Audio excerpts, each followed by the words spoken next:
Thanks for sticking around. We're still here having our conversation with Representative Lambert. It's still fresh on our minds about ERCOT and everything that happened in that snowpocalypse you mentioned. Why don't you go ahead and tell us what is the House looking to do to, fix the situation? Well, as you know, the House took a little more different approach to dealing with the issues that ERCOT created as a result of, the 5 days or 6 days of the freeze that we experienced back in February. The House has taken a more deliberative, a more measured approach. We have looked at several different bills and have actually approved those bills in the House. So again, what will happen in the next several weeks is that the House and the Senate will create a conference committee to work together to iron out the differences and determine exactly which bills will move forward and what tweaks and what fine tuning needs to be done in order to ensure that that situation never does happen again in the state of Texas. We're better than that. We know that we can make significant improvements, and we've already made significant improvements as far as management, as far as the PUC commissioners and so forth that have resigned, and we've begun to appoint new commissioners. So there's a lot of work to be done, but I think a good start on the part of both the House and the Senate. We're far from being at the finish line on that issue, but we'll get there before the end of this regular session. I know that last time we spoke about ERCOT, a big thing on the mind of representatives and senators were that you guys weren't wanting to cut any corners when addressing the ERCOT issue. So Right. do you think that the House and the Senate is able to create a bill that addresses all the issues without having to go into a special session to readdress everything? I know you don't want to have to go back and fix it again.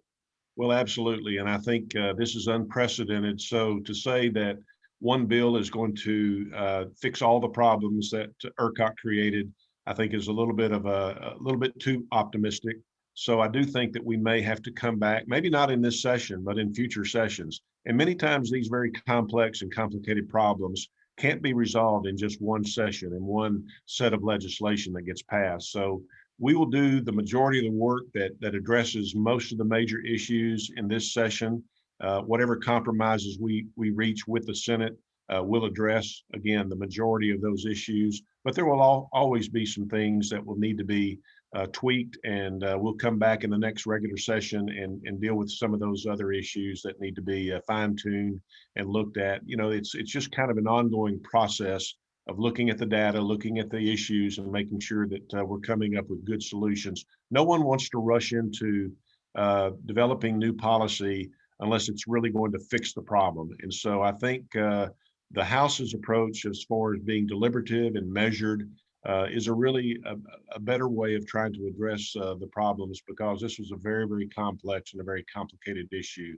And there's just not one single bullet to try to fix the problems. I think something that's also still on people's minds is this border crisis. We've seen Congressman Jody Arrington go to the border. We've seen Senators Ted Cruz and Cornyn go to the border. Is the House looking to do any sort of reform or make any bills to kind of further protect the Texas border? Well, for the last three sessions, Marley, we've been spending about $800 million every biennium to provide additional support. That's mostly in the form of DPS officers who are being taken in from other parts of the state and sent to the border to help provide backup for Border Patrol and the federal resources that are already working along the border. So I think that that's something that we are looking at continuing to do. In fact, we may even increase the amount of appropriation necessary to help provide that support for our DPS and for other law enforcement officials to provide that level of support because of the surge that's happening at the border.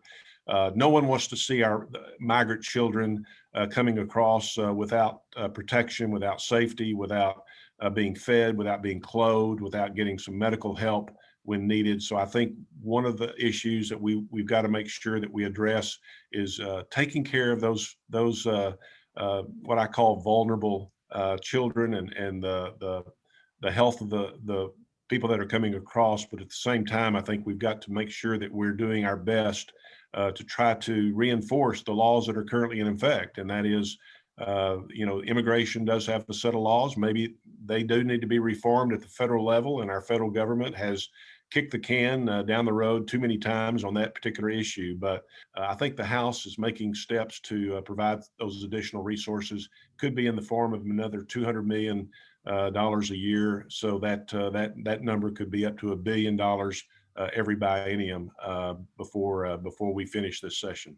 Well, thank you for all those updates. Is there anything else that you think would be important for the big country or anyone in West Texas that you represent to know about things that you're working on in the House right now? We're also working on carrying some important legislation as a result of my service on the Sunset Commission. We're carrying the Teacher Retirement System Sunset Bill, which extends their activity for another 10 or 12 years. TRS is so important because we have so many good retired educators living in the big country and in Abilene and Taylor County. And we just want to take care of our teachers, and especially those who have retired. We've made promises to them over the years, and it's important for us to live up to those promises. So a lot of good reform things are happening within the TRS system as far as more communication, better marketing, and better ways in which members can get information from TRS. But that's a very important bill, and we're very excited to be carrying that bill through the sunset process and now to the House floor and then on to the Senate. Well, thank you so much, sir, for joining us today on Big Country Politics. As always, for your political updates, go over to bigcountryhomepage.com.